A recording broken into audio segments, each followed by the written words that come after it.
Hello students, आज हम देखेंगे एनसीईआरटी क्लास 10th के चैप्टर नंबर 8 लोकतंत्र की चुनौतियों के शॉर्ट आंसर टाइप क्वेश्चंस यानी लघु उत्तरीय प्रश्नों को। इसके पहले अगर आप इस चैनल पर नए हैं तो पहली बार आए हैं तो इस चैनल को सब्सक्राइब जरूर कर लें और वीडियो को लाइक भी कर दें। इसके पहले हमने देखा था इससे पहले वाले वीडियो में जिसमें हमने बहुविकल्पी और अति लघु प्रश्नों के देखा है। तो इस वीडियो में हम देखेंगे लघु उत्तरीय प्रश्नों को। देखते हैं, पहला प्रश्न है, विस्तार की चुनौती पर सफलता पाने के लिए किन्हीं तीन उपायों की व्याख्या कीजिए। तो इसके बारे में अभी हम देखेंगे नेक्स्ट चैप्टर में, यानी कि आंसर नंबर 7 में इसका टाइप किया गया है इसको। दूसरा प्रश्न देखते हैं, विधिक संवैधानिक बदलावों को लाने मात्र से लोकतंत्र की चुनौतियों को हल नहीं किया जा सकता, उदाहरण सहित इस कथन की न्यायसंगत पुष्टि कीजिए। तो ये कानून बनाकर, इसका उत्तर है, कानून बनाकर राजनीति को सुधारने की बात सोचना बहुत लुभावना लग सकता है।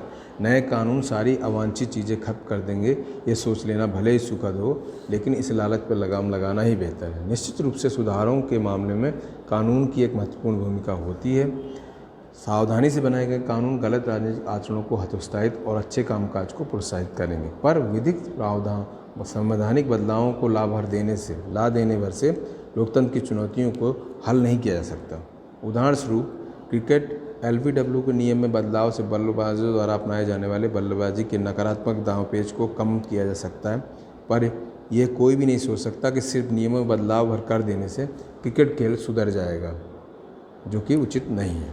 यानी कि कोई भी कानून बना देने से नहीं होगा, उसकी प्रॉपर मॉनिटरिंग कराना, उसके लिए सज़ा का प्रावधान करना, ये सब चीज़ें भी ज़रूरी है। तीसरा प्रश्न है, संसार के कुछ देश लोकतंत्र के विस्तार की चुनौती का किस प्रकार सामना कर रहे हैं। तो देखिए, इसका उत्तर है, संसार के कुछ देश लोकतंत्र के विस्तार की चुनौती का सामना कर रहे हैं। कई देशों में एकात्मक शासन व्यवस्था कायम है। ऐसी स्थिति में शासन का केंद्र एक स्थान पर होता है, जबकि लोकतंत्र का विस्तार तभी हो सकता है जब स्थानीय सरकारों को अधिक अधिकार संपन्न बनाना, संघ की सभी इकाइयों के लिए संघ के सिद्धांतों को व्यवहारिक स्तर पर लागू करना, महिलाओं और अल्पसंख्यक समूहों की उचित भागीदारी सुनिश्चित करना आदि ऐसी ही चुनौतियां उनका सामना उनको करना पड़ रहा है। इन चुनौतियों का वो क्या कर रहे हैं, सामना कर रहे हैं। तो इसको आपको ये कंप्लीट कर लेना है, ये टाइपिंग में रह गया है। स्क्रीनशॉट लेके आराम से इन लघु और अति लघु प्रश्नों को आप कर सकते हैं। फिर है, विश्व में कुछ देश किस प्रकार लोकतंत्र की बुनियादी आधार बनाने की चुनौतियों का सामना कर रहे हैं। तो ये इसी से रिलेटेड एक क्वेश्चन था जो हमने अभी ऊपर किया है, इसको आपको नहीं करना है, ये सेम ही क्वेश्चन है, 2 बार आया हुआ एग्ज़ाम में, इसलिए इसको 2 बार टाइप कर दिया गया है। लोकतंत्र की पूर्ण परिभाषा में किन किन तत्वों को जोड़ा गया है। पहले लोकतंत्र की परिभाषा दी गई थी, लोकतंत्र शासन का वो स्वरूप है जिसमें लोग अपने शासकों का चुनाव खुद करते हैं, और उसके बाद उसमें और कुछ चीज़ें जोड़ी गई, जैसे लोगों द्वारा चुने गए शासक के सारे फैसले चुनाव में लोगों को वर्तमान शासक को बदलने और अपनी पसंद जाहिर करने का पर्याप्त अवसर और विकल्प मिलना चाहिए।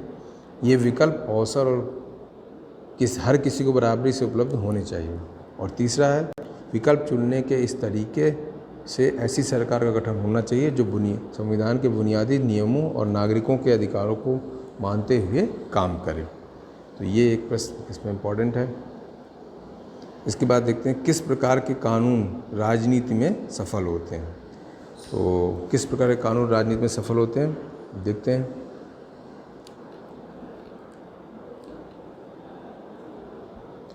राजनीतिक कार्यकर्ता को अच्छे काम करने के लिए बढ़ावा देने वाले या लाभ पहुंचाने वाले कानूनों के सफल होने की संभावना ज़्यादा है।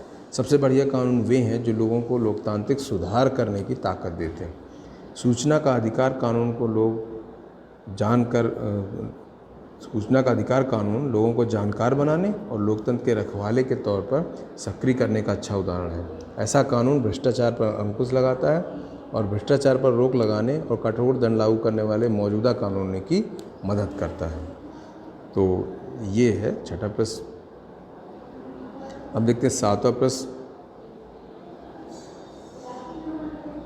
भारत में लोकतंत्र के विस्तार की चुनौतियों का वर्णन कीजिए। तो जो पहला प्रश्न था उसका उत्तर यहाँ दिया हुआ है। अधिकांश लोकतांत्रिक व्यवस्थाओं के सामने अपने विस्तार की चुनौती है। इसमें लोकतांत्रिक शासन के बुनियादी सिद्धांतों को सभी इलाकों, सभी सामाजिक समूहों और विभिन्न संस्थाओं में लागू करना शामिल है। भारत में भी लोकतंत्र के विस्तार की ज़रूरत है। इसके लिए स्थानीय संस्थाओं को अधिक अधिकार संपन्न बनाना होगा। संघात्मक शासन के सिद्धांतों को व्यवहारिक स्तर पर लागू करना होगा। राज्यों की स्वायत्तता को बढ़ाना होगा। केंद्र का राज्यों पर नियंत्रण कम करना होगा।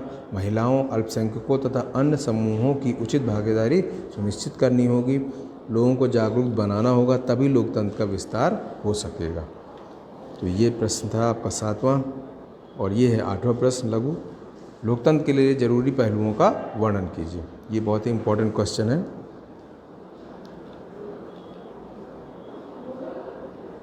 लोकतांत्रिक अधिकार लोकतंत्र का प्रमुख पहलू है। तो पहला क्या है? लोकतांत्रिक अधिकार। ये अधिकार सिर्फ वोट देने, चुनाव लड़ने और राजनीतिक संगठन बनाने भर के लिए नहीं है।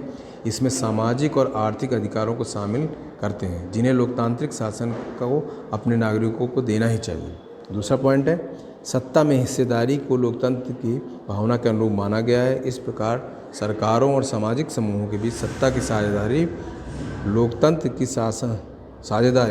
लोकतंत्र के लिए जरूरी है। तीसरा पॉइंट है, लोकतंत्र बहुमत की तानाशाही या क्रूर शासन व्यवस्था नहीं हो सकता। अल्पसंख्यक आवाज़ों को आदर करना लोकतंत्र के लिए बहुत ज़रूरी है। चौथा पॉइंट है, समाज में विद्यमान हर प्रकार के भेदभाव को मिटाना लोकतांत्रिक व्यवस्था का महत्वपूर्ण काम है। पांचवा पॉइंट है, लोकतांत्रिक व्यवस्था में कुछ न्यूनतम नतीजों की उम्मीद तो करनी ही चाहिए। तो ये थे आपके लघु प्रश्न। अगले वीडियो में हम इसके विस्तृत प्रश्नों को भी देख लेंगे। तो आप लोग इसको या तो नोट करते जाएं वीडियो रोक के, या फिर आप इसकी स्क्रीनशॉट लेके आराम से इसको नोट कर सकते हैं।